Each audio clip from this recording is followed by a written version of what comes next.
This is Chandrasekhar, astrologer. Now I'm moving on to the next paragraph for Saturn. People who are afflicted by Saturn Graha in their horoscope should go to Tirunallur near Karaikal.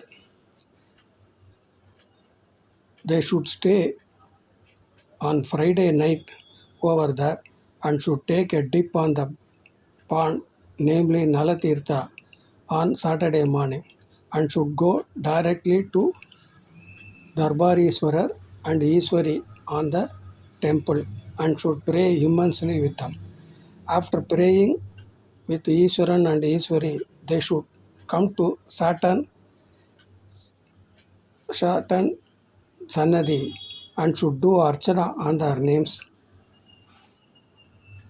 This is enough to get rid of the Saturn ill effects. Thank you.